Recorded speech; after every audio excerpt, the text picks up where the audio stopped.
So yeah, I'm trying to get hold of the president of MTC right now to join the space shortly. But yeah, I'm hoping they will join the space shortly. Let's have a discussion around the issues of chiefs getting cars. And today I saw a headline saying, a screaming headline saying, chiefs endorses NOPF President Emerson Mnangagwa ahead of the polls. So I'm asking myself, should chiefs be partisan?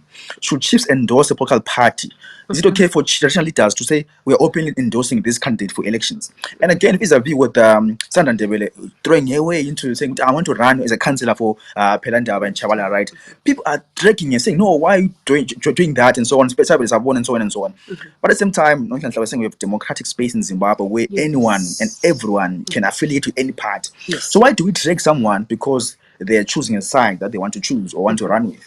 And which is what Van Moyo said the other day, to say he said, you know what, as an artist, you choose where you want to be. You choose what works for you.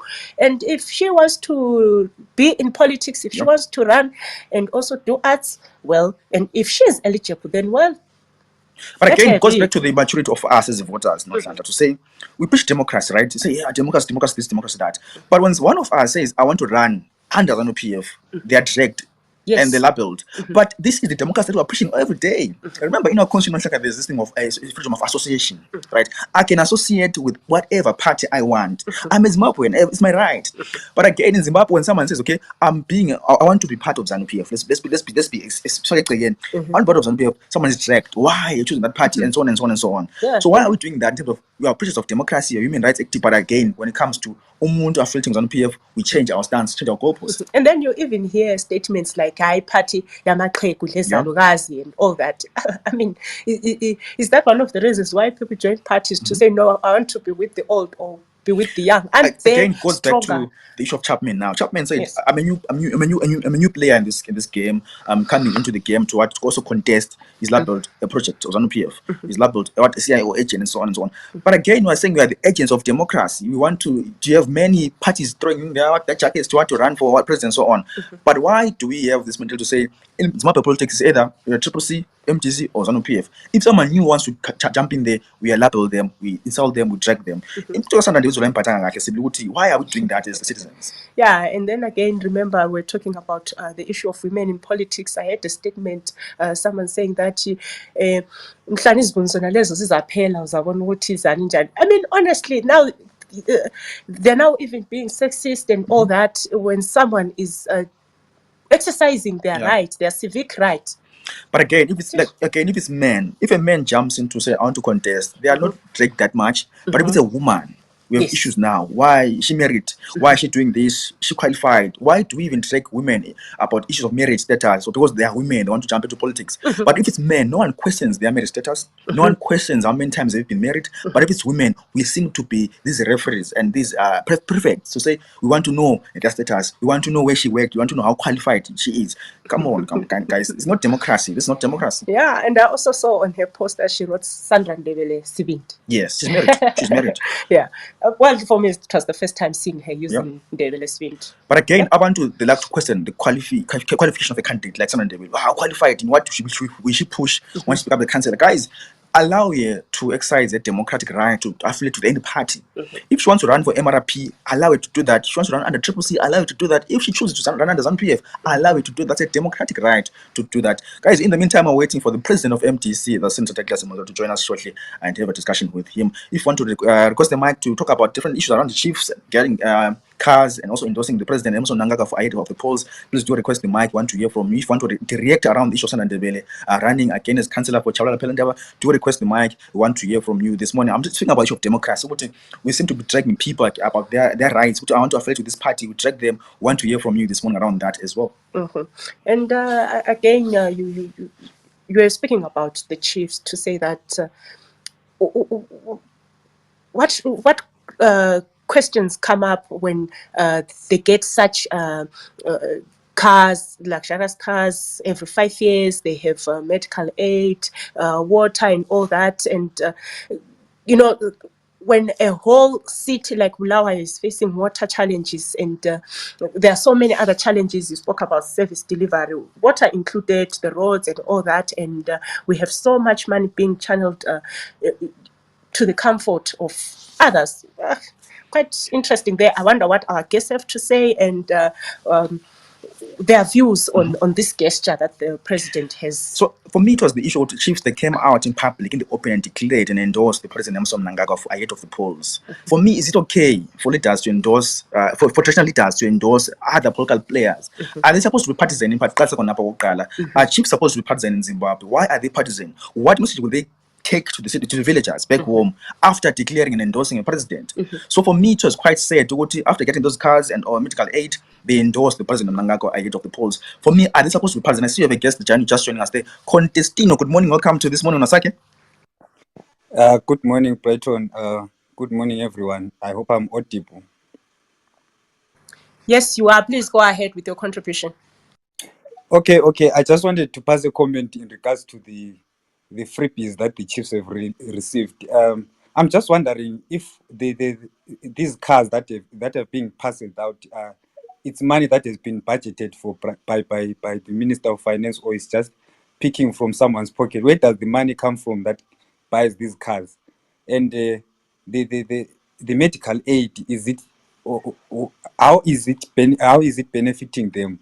And the other thing is that our priorities as citizens, as taxpayers, like if you don't feel somewhat challenged about this, then we will continue complaining, but we need to find a way forward to actually respond to these things.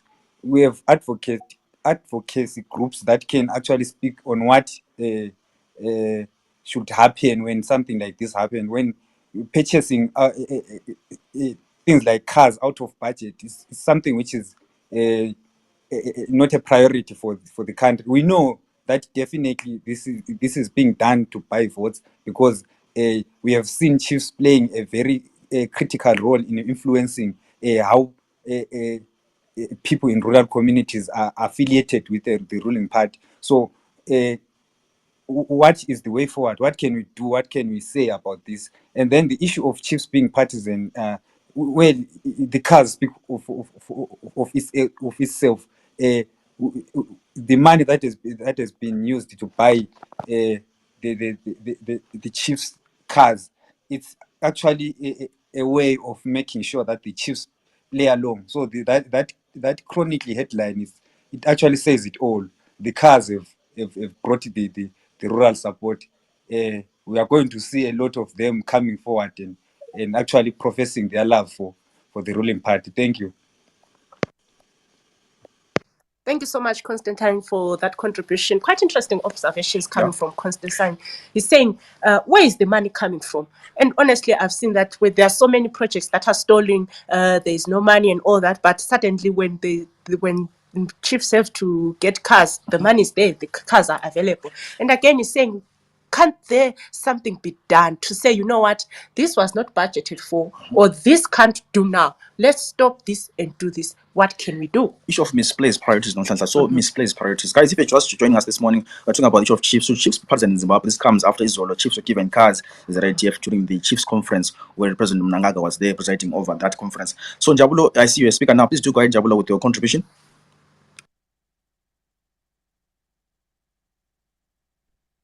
Njabulo, please do go ahead with the contribution.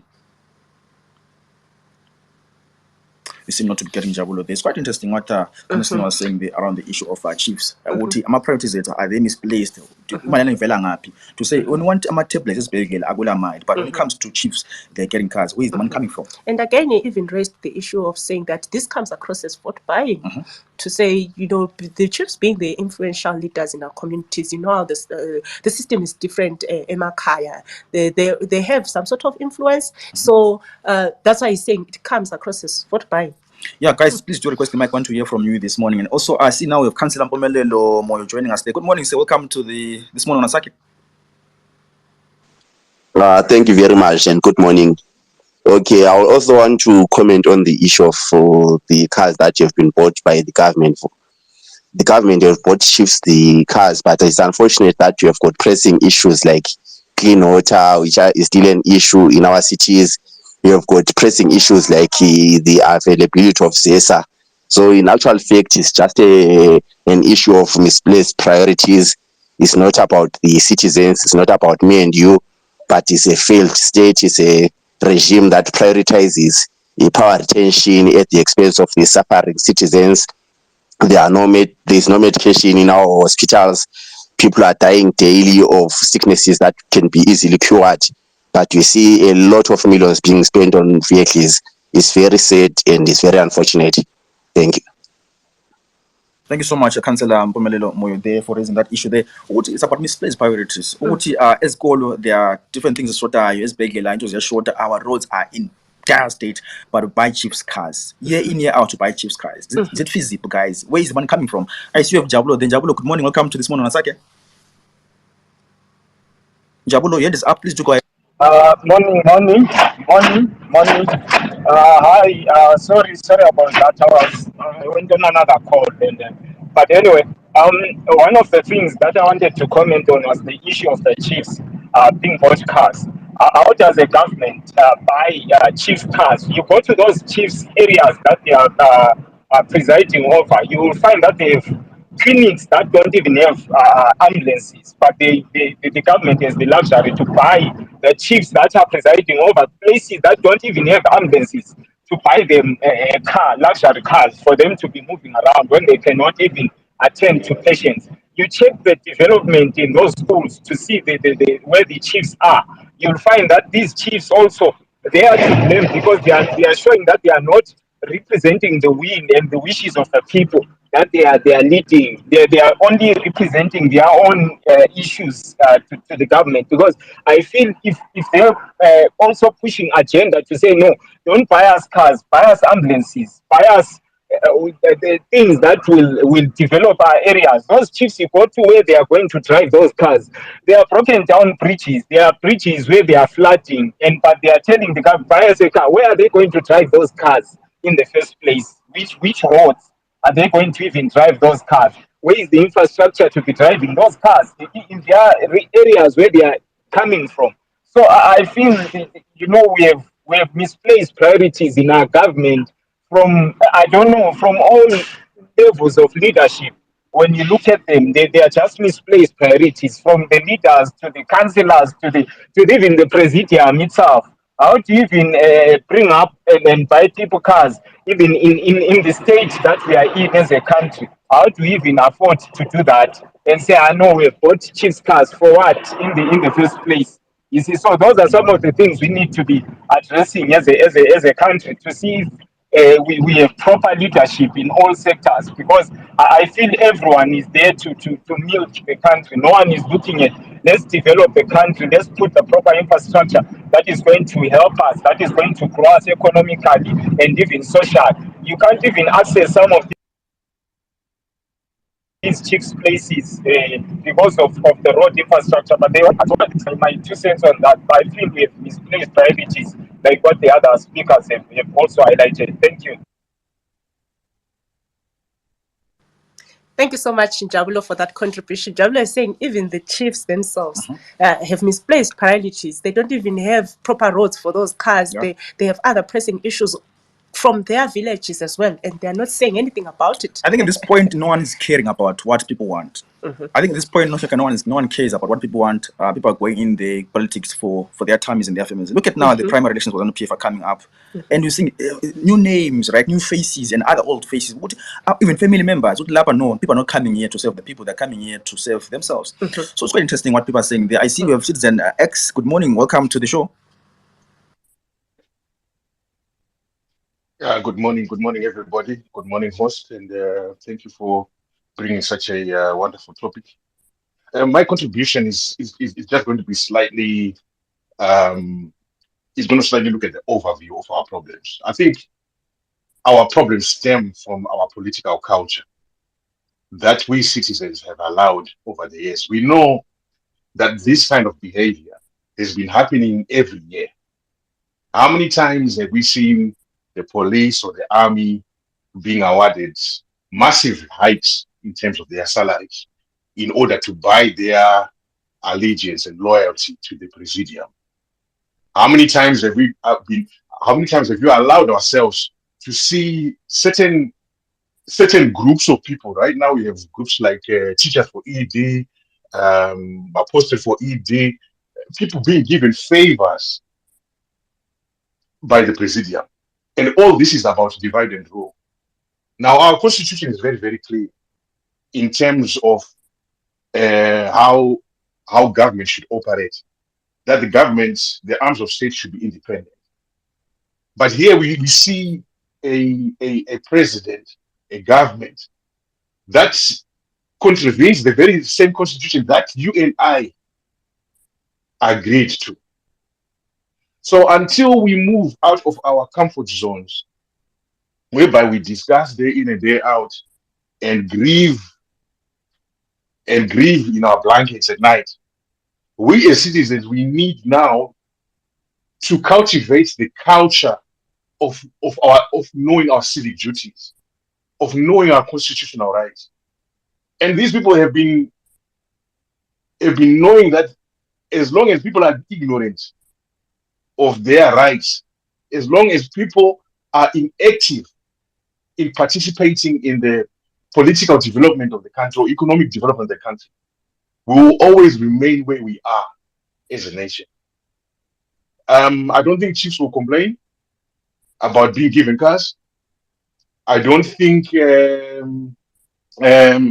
those people who are appointed in parastatals will complain being given perks and the hefty salaries. But it is us who suffer. We have an insensitive government that does not care about the plight of the people. Right now, there we have women who are giving birth on concrete floors. We don't have any cancer machines. Our road infrastructure is dilapidated. We have one of the highest inflation rates in the country, in the world, sorry. And we are number one in the Champions League of corruption worldwide. So we are looking at a government here that is going to continue to retain power by all means. And we will just keep on complaining and complaining until we take that drastic move of saying, look, this is now enough. Let's forget that you are CCC. Let's forget you are MRP. Let's forget that you are ZANU-PF. But we are human beings. You and I, we are Zimbabwean citizens.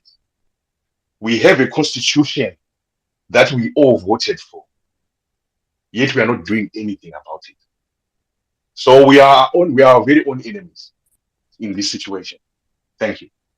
Well, thanks so much, Asif, for that contribution this morning. Yeah, if you're just joining us, we're talking about the issue of chiefs. Chiefs got cars yesterday at ZITF during the conference, the Chiefs conference, which was presided over by the president of Zimbabwe. So, yeah, should chiefs be partisan in Zimbabwe? Please do request the mic. We want to hear from you this morning. I see we have James of Corner. James of Corner, good morning. Welcome to this morning on Asake.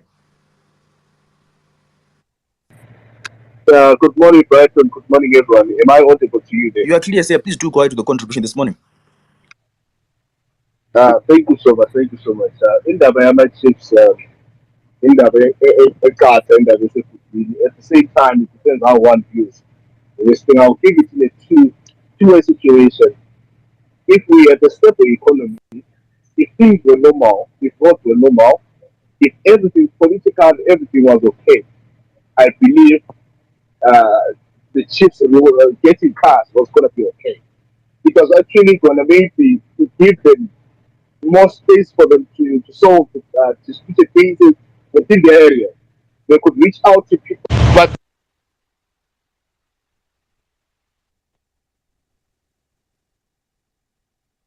We seem to have lost James. James, we can't hear you on our end. Maybe try to move to a better spot where your network is better. Let's move on with the show. We had people speaking there about various things. That I'm a Partisan, I'm misplaced. Yes, and that's really a cause for concern. And again, Citizen X brought another angle to say, you know what, let's not blame those at the top.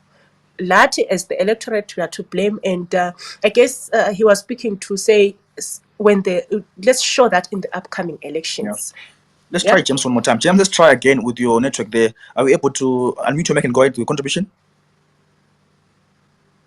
James, can you hear us? We seem to have lost James there. Let's try Zepang. Zepang, good morning. Welcome to the show. Zepang. Thank you, Dalton. Can you give me 5 minutes to respond? Sorry about that. It's okay, Zepang. I see we have speak to power. Please do go ahead say with your contribution this morning. Thanks, Brighton and Sasha. Thank you very much for holding another important space, and really appreciate the work that you're doing. I think the question you have there is a very important question, right? Because something else happened yesterday. Zambia told us that we haven't paid our electricity as a country. About 10 million we owe to Zambia yesterday. So they might be shutting down our electricity. And yet we can afford to buy chiefs that received cars 5 years ago, right? Same cars 5 years ago, they get another set of new cars. So for me, are we really for the country, or we're just for keeping ourselves in power? Because clearly there is something that is very wrong with how politics is conducted. We're in election season, right? And we've got vehicles being given to the chiefs in election season. Where do we draw the line when it comes to vote buying and using the country's resources to just keep ourselves in power, right?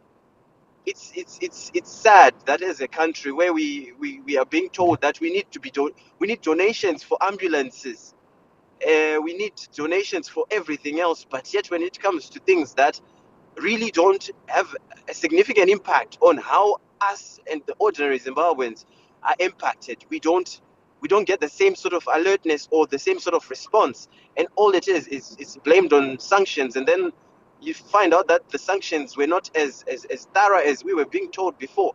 So I think for me it's an opportunity to see what you'll be voting for when we go to the vote, and when we get a chance to vote.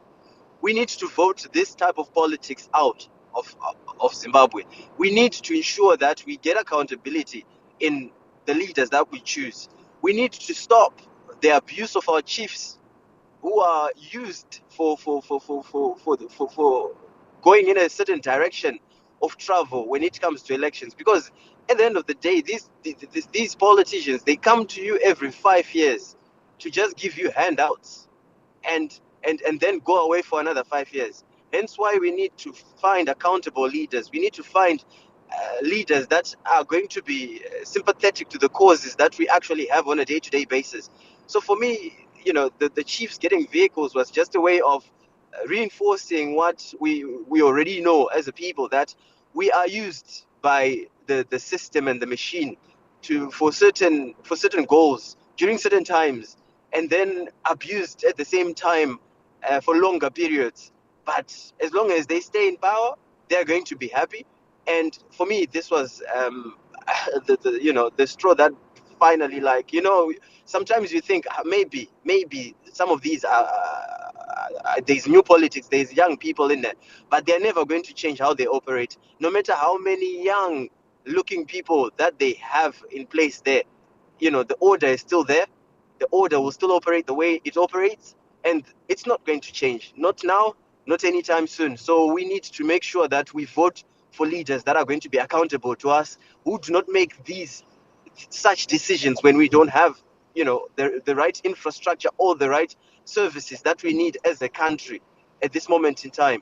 So yesterday again, PSMI employees are going on strike, right? And the same chiefs got medical aid, free medical aid from the government.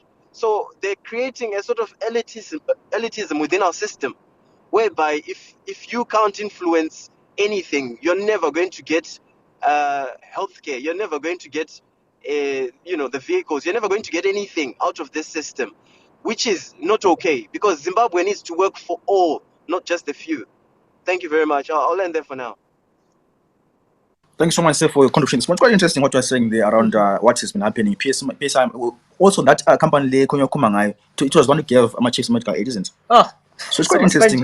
So I'm seeing an article here coming from site. It's just published now. President Emerson Mnangagwa has pampered the newly installed chiefs with the new cars and promised to improve their living conditions while urging them to defend their land ahead of the general elections. Let me quote the president here. He says, "Open quote, our voters are under you. Since you have come in numbers, I hope you have trust in me. If you have not trust in me, you were not going to come in big numbers. Since you have trust in me in the Second Republic, we have trust in your traditional leadership, and in that you have to defend our land. You have to defend the identity and the respect of the African person," said President Emerson Mnangagwa. Close quote.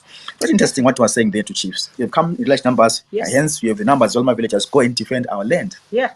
And it was a really huge number. There were more than 500 chiefs and headmen in attendance. So that's quite a huge reach. And again, as speak Truth to Power was speaking about leaders being accountable to us, and something got me thinking to say, you know what, with the chiefs being involved in the Kukura Hundi talks and in resolving the Kukura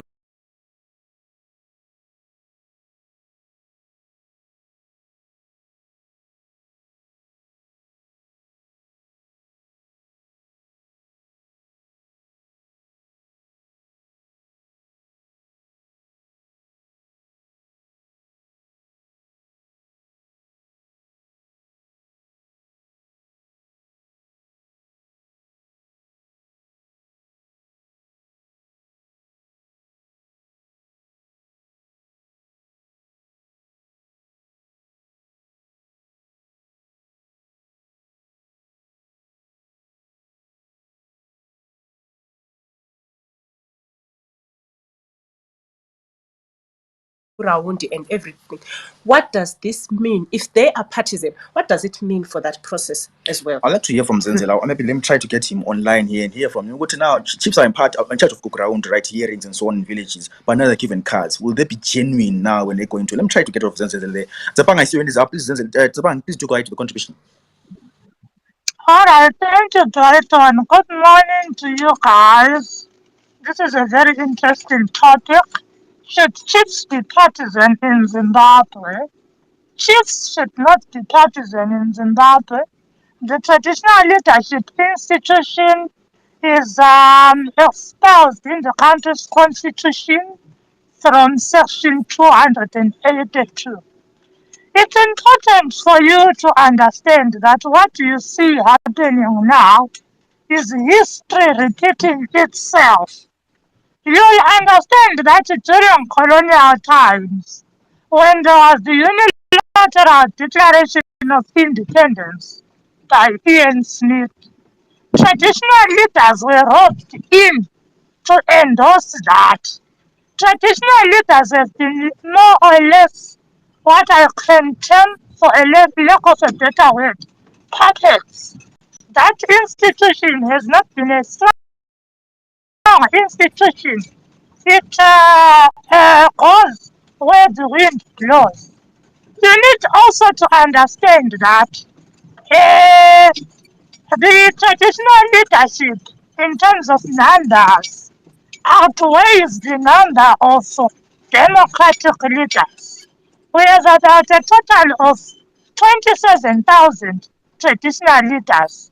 When I talk of traditional leaders, I refer to village heads, headmen, and chiefs across Zimbabwe. So this is always a strategic move because politicians mastered that traditional leaders are trusted people by rural communities. So whatever a traditional leader says, the community is bound to follow that. So it is quite sad. We have seen Fortune Charindira openly declaring his allegiance to the ruling party, which is totally wrong. Because you also understand that for a political party to campaign in a particular area, they have to go and see one of the leaders. So now when they have been given these cars, can you take time to imagine how it will be like for members of the opposition? So that's what I wanted to share with you. Thank you so much. Thank you so much, Stepang, for that contribution. Quite interesting observations you made there. Advocate Mucha, I see your hand is up. Please go ahead with your contribution. Thank you very much. We've had more than 4 elections. I am still flabbergasted that people still think ZANU PF will allow itself to be voted out of power without using all means necessary to maintain power. I don't know anyone who in actuality would be in a marriage and would not want to keep their marriage. They'll work so hard to make sure they keep that marriage, which is exactly what ZANU PF has always done under Robert Mugabe and now under President Idi Mnangagwa. Is it a bad thing? Definitely not. Politics is about identifying weaknesses and exploiting them so that you can remain or sustain power or influence. It's very clear that our chiefs are hungry. Our chiefs have nothing. Our chiefs literally just starve themselves to death. They don't have a stable income. So ZANU PF knows that as they go for elections, the simplest way of pacifying these leaders of ours that are custodians of our heritage is to give them something like vroom vroom. For I think I've always known chiefs getting vroom vrooms every election time. As we head for elections, anyone who's not seen that even prior to or during Mugabe's era was not following closely. They've always gotten benefits before elections. And this is what we're saying. It's not a new phenomenon. What we then need to look at is what influence do they have on the electorate? What influence do they have on the people? Because basically, we understand that in their actuality, as much as we respect them, their voting rights are still primitive because they are hand to mouth. That's what they enjoy, and that's what will make them vote for anyone, whether be it member of parliament, whether be it a councillor, whether be the president. They'll vote in that. So it's the electorate or the majority uh, removing themselves from induced influence by individuals that stand to gain from political mileage. That's exactly what the electorate needs to do. ZANU PF is not doing something new. ZANU PF is doing what it has always done. And for me, as a scholar of politics, I give them kudos. They still understand that the card still works, and they will exploit it until it's done. And again, this, if you look, even the opposition themselves, if they had resources, they'll go the same card. Unfortunately, they don't have the arsenal they do. I saw when they during those elections, the by-elections, going with bars of soaps to people, playing football with people, something he never does. Something he never does. So that kind of man, give him enough resources, he will also start giving cars. That's exactly what you have. The only political player that you have that will run in a constituency and not try to have foot to mouth or that influence is Tendai Biti. Everyone else is playing this card. So let's not really centralize it on ZANU PF. Let's not really look at what the president said. The president may have said from a position of being office of the president and cabinet, and not of the president of ZANU PF. Separation of office as well. So when he makes a statement, we also need to understand in what capacity was he making this statement. Is it individualism as a leader? Is it as a party leader? Or is it as the president of Zimbabwe? Because chiefs are also custodians and they're part of the constitution and they're part of our heritage. So there's nothing wrong with anything President Mnangagwa says to these people. In closing, I'll say this. Um, our chiefs do need a bit of awakening. One, two, everyone is allowed to politic. We've really played that card for the longest. If that's what works, it works. Even in America, they do that. Republicans and Democrats will not sponsor certain bills so that they make sure that certain individuals do not get into power. That's part of what they do. That's what is happening now. So let's embrace those that have the card and play the card, other than to say no, they are not playing fair. Thank you very much. Thanks so much, Advocate Mucha, there for that those remarks this morning. I see you have Tabiso Jamila. The Tabiso, good morning. Welcome to the show. Hi, Brighton. How you know? Yeah. So I think what we might not like, what Advocate just said right now, but it's nothing but the truth. I think that at some point in time, we as the citizens will learn grace when we learn that politicians do not have anyone's best interest at heart besides themselves, you know? So it's not just about, I know it's so easy right now to point at because this is an incident that just happened. So I know it's so easy to point out to say, oh, so ED gave the chiefs the cars, so forth and so forth. Oh, we don't have ambulances and so forth. But this is nothing new. It's always been happening, and it will always happen as long as they have access to funds, to state funds. There's something that is called the election year economy. You know, the election year economy is where you suddenly get surprised that we actually have resources that we, throughout the 4 years, we're told that we don't have, or the government doesn't have, or we need donations and this and that. But then, boom, when we're in the election year, you find that every other corner there's some road construction taking place. There are handouts to people that are probably going to be instrumental towards the elections. We will find that the polling officers, who are the teachers for ED, who are going to be the polling officers, are going to be given their 400% increase in their salaries and so forth and so forth. I mean, it's this is politics. This is African politics. So honestly, I think for us as citizens, it's not about pointing out this is just these are the minors. For us as citizens, it's our moment to then define, to say, do we want this? Is this the kind of leadership that we want? And not just looking at ZANU-PF alone. I mean, the MPs were ready to defend. Actually, not that they were ready. They were defending their whole 40,000 housing loan packages, and they defend their right. I say that in courts, to get cars every other term of office with their blood, sweat, and tears. So it's so easy for us to then point out now when it's ZANU-PF dishing out things as a way of campaign. But at the same time, we have even opposition members of parliament who defend whatever benefits that they can get, because we know we have got career politicians who have not placed people at the center of the struggle. So what I'm saying is, it's now up to us as citizens to say, are we going to normalize this, or are we going to then stand and say we want a difference, we want to change, and change is not just about not seeing ZANU-PF in power. That might be a long time coming, because at the same time, it's up to us to say what defines change for us. Is change seeing CCC in government, seeing dues in government, seeing for us in government, or change is seeing a leadership that has the people at the center? Is change seeing a leadership that places the people at the center of the struggle, that has the best interests of the people? Thank you. Thank you so much, Tabiso, for that contribution. Brighton, is Tyler's a game. Yep. This is politics. These guys are just politicking, and we shouldn't say no. That one is being unfair.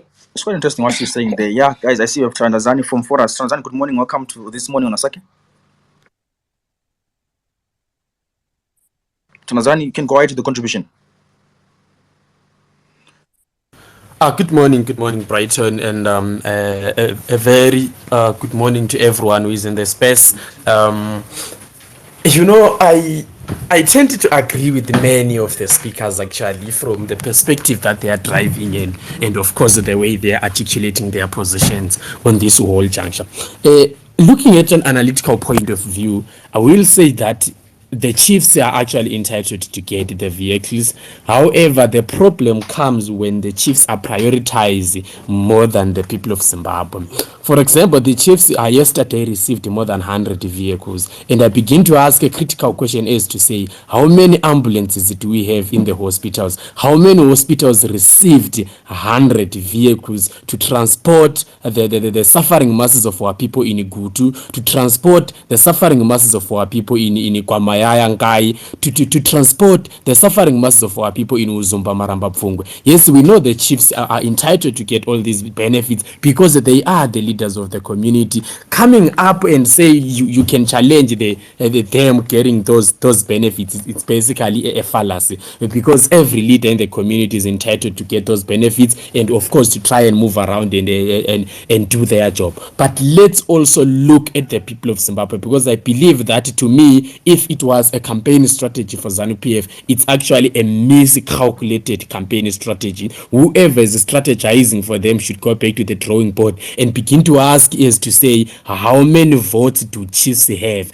I understand people actually say chiefs have influences in the community, but we have got many people who have actually broken out from the bondage of being influenced by community leaders, and they objectively make their So I think ZANU-PF should start considering those people and begin to ask a question as to say, those people who do not exist in the bandage of our cult that we have created, are they going to vote for our ideological persuasion? Are they going to understand exactly what we are offering on the ground? Because in terms of ideological articulation, in terms of policy formulation, in terms of policy direction and policy implementation, ZANU-PF has done absolutely nothing. But when in terms of bribing and coming up with an echo chamber system that seeks to persuade each and every Zimbabwean into voting for them, they have done absolutely a lot there. But let's look at the basic things. Let's look at the fundamental things that should be done in each and every community in terms of infrastructure building. Go to deep rural areas today and see how many people are suffering and see how many people do not have access to proper medical. I think if I was to be President Emerson Mnangagwa, I would start by declaring actually free health care to the people of Zimbabwe. I would start by declaring actually free education to the people of Zimbabwe, because those are the fundamental issues that surround the future of the young people, that surrounds the future of the future generation. So if Idim Nangakwa is too much consumed by the existence of the traditional leaders, forgetting those that the traditional leaders are leading, he's making a very big blunder. However, I would love to conclude by saying that the people of Zimbabwe can begin to see themselves right now that ZANU-PF is not an institution that has never imagined itself out of power. ZANU-PF has never thought of what they are going to be when they are out of power, because they think that the strategy of power consolidation, they've mastered it all. But I believe that one of these days, a certain political formation, a certain ideological setup, a certain strategic approach will be done in Zimbabwean politics, and that will be very dangerous for the existence of ZANU-PF. And I begin to wonder if ZANU-PF is prepared for a life outside power, because they have actually been showing clear signs that whenever they are in power, they try by all means to create actually as many cults as possible, coming up with the teachers for ED, nurses for ED, doctors for ED, Malaicha for ED, and etc. But I begin to ask a question: are the teachers getting enough? Are the nurses getting enough? Are we resuscitating the middle class? Are we speaking to the economic challenges of these people? Are we basically responding to the needs of each and every civil servant in Zimbabwe? The answer is no. So I believe that I will say that ZANU-PF, in as much as they are giving the chiefs, I'm also expecting them to basically, I don't know how they are going to do it, but I'm also expecting them to go to each and every hospital and at least leave there 2 ambulances. That's my plea for the people of Zimbabwe, because it is clear that ZANU-PF can afford vehicles, and those Suzuki 4-doors, they are more expensive than a combi, a brand new combi you can convert into an ambulance. So I believe that if ZANU-PF is to buy the ambulances all over the hospitals, our people are going to get actually access to the hospitals, because at the moment we now have more vehicles. Or if we are to combine the vehicles of the Poland political players, the vehicles of the chiefs, the vehicles of the MPs and the politicians out there, if we are to combine all those vehicles, they are actually exceeding the number of the ambulances we have as a country, which is a shame. They are actually exceeding the number of the police vehicles we have as the country. Many police officers move around here with the vehicles that are not actually capable of combating the impact of crime in Zimbabwe. Are we really, thinking about if the level of crime is to rise in Zimbabwe, are we going to be able to combat it? That's a conversation that we need to be having. So in as much as ZANU-PF is giving all these benefits to the chiefs, there is absolutely nothing wrong about it, because the chiefs are entitled to those benefits. However, let the government think about the suffering masses of our people. Let the government think about each and every Zimbabwean, if they are in government to serve the interests of the people of Zimbabwe. However, if they are in government to serve the interest of Poland, the interest of MPs, and the interest of the chiefs and all the traditional leaders, yes, they may continue in that trajectory, but at the end of the day, the people they are serving at the moment do not constitute the large number of voters, and that has a negative impact to the existence of ZANU-PF. Well, thanks so much, Nanzani, for raising those issues this morning. If you're just joining us, we're talking about the chiefs are getting cars from the President Emmerson Mnangagwa. Is that partisan? Should chiefs be partisan in Zimbabwe? Should they be aligned to any political party? So try to wind down our space this morning. I see, guys, your hands are up. You want to if you want to speak something, I'm going to give you 1 minute each to say your few contributions, and then we'll wind down the space. Let me start with Dr. Advocate Mucha, and then I go to Tabiso, and then I'll end up with Truth to Power. To Advocate Mucha, I'm giving 1 minute, sir. Thank you very much. I think what we're lacking is realism in our school of thought. ZANU PF will never dream of being out of power. No one will ever get married and dream of being divorced. There is no way. And everyone will do everything they can to make sure that they maintain their marriage. That's exactly what ZANU PF is doing. And that's exactly what they'll do up until another bride comes and is able to influence whoever and get into a marriage and get them out. But before that, don't live in Alice in Wonderland. Be realistic, be thinkers, and be true to yourself. ZANU PF is here to stay in their minds and they will do as such. Just as Triple C believes it can remove ZANU PF, that's the same thing. What we need is to embrace each other as actors in this country, actors in this political game, to see how best can we make meaningful contributions. And you're right, ZANU PF would rather buy 200,000 cars for everyone to consolidate power than to buy 2 ambulances. You're very right. It sets priorities. And again, we still vote them into power and they still remain in power. Who's the problem there? Is it ZANU PF or is it us? You just need to know the reality on the ground. Thank you. Thank you, Advocate Mucha, for that. Tabiso, you can go ahead to the contribution. Okay, I just wanted to quickly say that we run a risk of underestimating the influence of traditional leadership when it comes to consolidating numbers for elections. Let's not run that risk. Let's just keep it in mind that the chiefs do have influence. If you have worked with the rural community, you will understand that what is ZANU PF doing, they're simply projecting. They know that within a community, if they have a traditional leader who knows their the number of it, and they would integrate the whole and they know they have consolidated numbers and they are so when they're projecting a win, they're not just projecting and shooting at the sky, they are projecting at people that it's numbers that they are quite sure of. Fine, no one knows what somebody can decide to do when they get to the ballot box, but trust me, villages are so knit together. They are not dispersed as urban areas. Uguti, if we have 200 households, we have 80 eligible voters, and from those 80 eligible voters, if ZANU gets 75 votes, they know who the 5 people are, and those people will live to suffer in that same village for the next 5 years, because it means Uguti, after the election, they won't even have access to all of these other whatever social security services that come through, be it food distribution, inhlanyelo, and things like that. So let's not underestimate what they are doing. Whatever ZANU does is planned and it's strategic, and it's not something that you can really ignore and say, maybe they've missed it, especially with rural communities. So we just need to be aware that they have planned.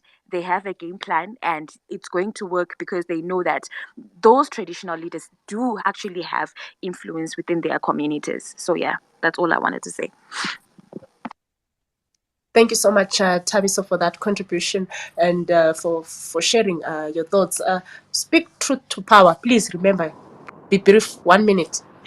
Yeah, I've got a minute. Oh, thank you very much again for the space. Thank you very much to the people that contributed this morning. And I don't think we disagree, but at the same time, we need to highlight these things for people that are probably not aware of it or that are not so wise to it, right? So we have a discussion because we want to be able to unpack what's being done by ZANU PF. So the one thing that I wanted to say was that, he told the chiefs to protect the land.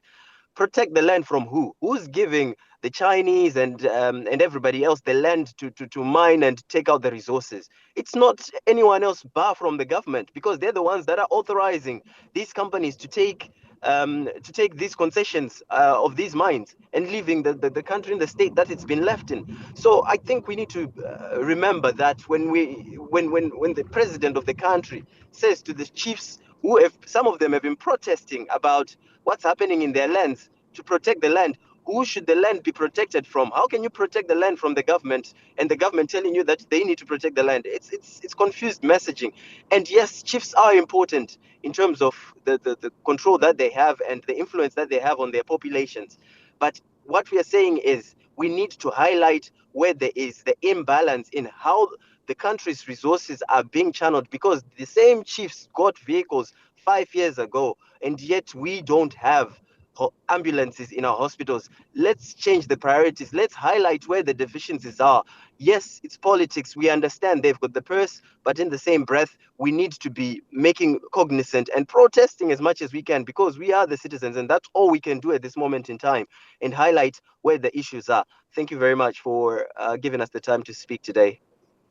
Thank you so much for all the speakers that joined us this morning. Talking about the issue of chiefs getting cars yesterday, right here during the chiefs conference, which was presented by President Emmerson Mnangagwa. So, should chiefs be partisan in Zimbabwe? We've seen some of them are defending and some of them endorsing the president ahead of the elections. Should chiefs be partisan in Zimbabwe? That was discussion all about this morning. But earlier on, we spoke about the issue of women who are jumping to politics. They were jumping to politics as well to say, I want to be a councillor for Pelanda Bachabala. People are now dragging and so on and so on. Where is the democracy? Where is the freedom of association in Zimbabwe? Yes, quite interesting. And we had an interesting conversation today. Apologies, we're supposed to be talking to the MDCT president, Senator Douglas Monzora, but then he couldn't come to the space. But hopefully we'll reschedule and find some time and speak to him later. That brings us to the end of this discussion this morning. My name is Brighton. It's been lovely hanging out with you this morning. Please do follow our programs on Facebook and YouTube. To follow the Breakfast Club there on Facebook as well as YouTube. From me, Brighton and Nonhlanhla Mapigwa. It's bye for now.